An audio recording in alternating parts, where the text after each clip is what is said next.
Ternyata dia bergelar sarjana hukum. Assalamualaikum kawan semua. Semoga bibir beria senyum. Saya Bagas Putra Maulana dari MI Sudirman Pijenan. Pada kesempatan ini saya akan bercerita tentang asal mula desa Mojogedang.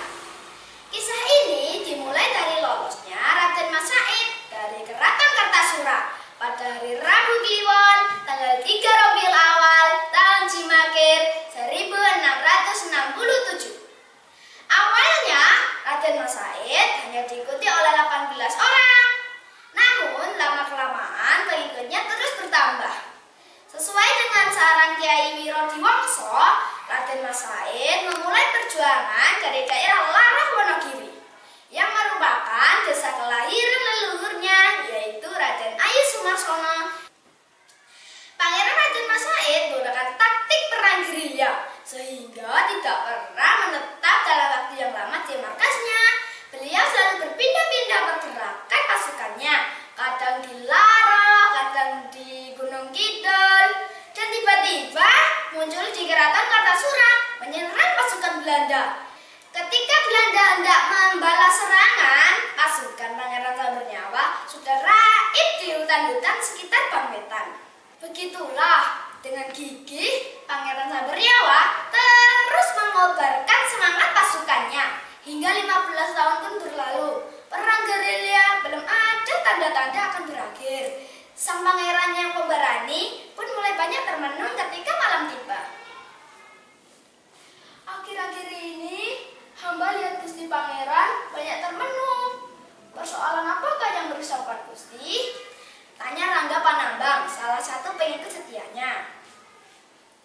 Benar Gusti Pangeran, katakanlah kepada kami apa yang menjadi masalah Paduka.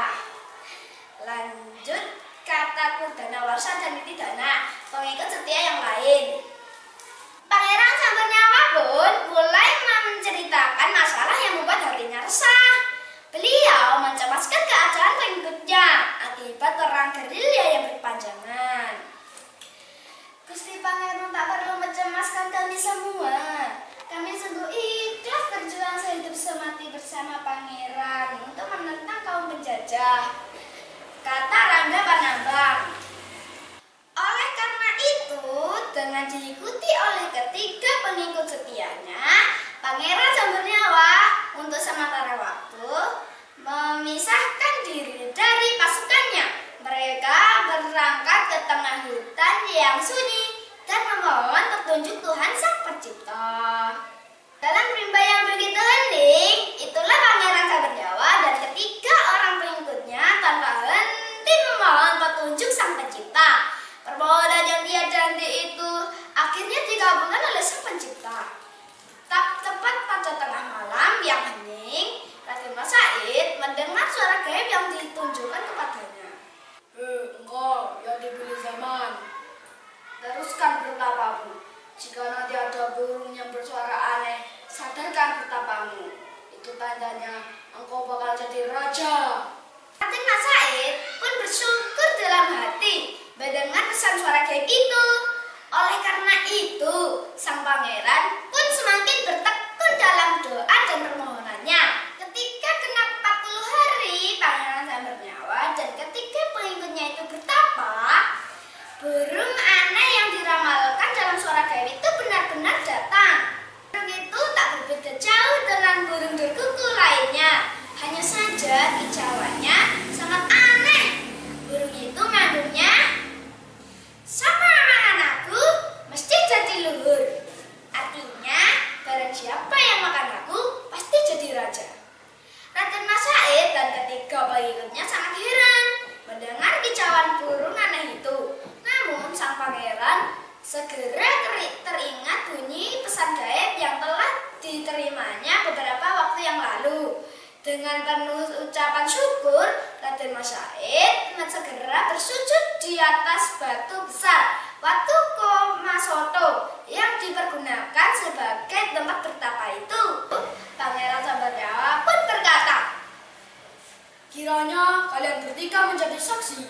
Mulai hari ini dan sampai kelak ada keramaian zaman, tempat tempat ini aku namakan Mojogedang. Mojogedang Gusti Pangeran. Kata ketiga pengikutnya itu. Benar, Mojogedang. Mojo berasal dari sediau yang berarti kehendak atau cita-cita, dan gedang berasal dari kata pepadang yang artinya penerang atau petunjuk. Cerita ini termasuk legenda karena menyangkut asal-usul sebuah tempat. Legenda ini memberi pelajaran kepada kita bahwa dari mengajar sebuah cita-cita, kesuksesan, ternyata kita tidak bisa hanya menggunakan kekuatan sendiri. Di samping usaha keras, Raden Mas Said sampai 16 tahun berjuang,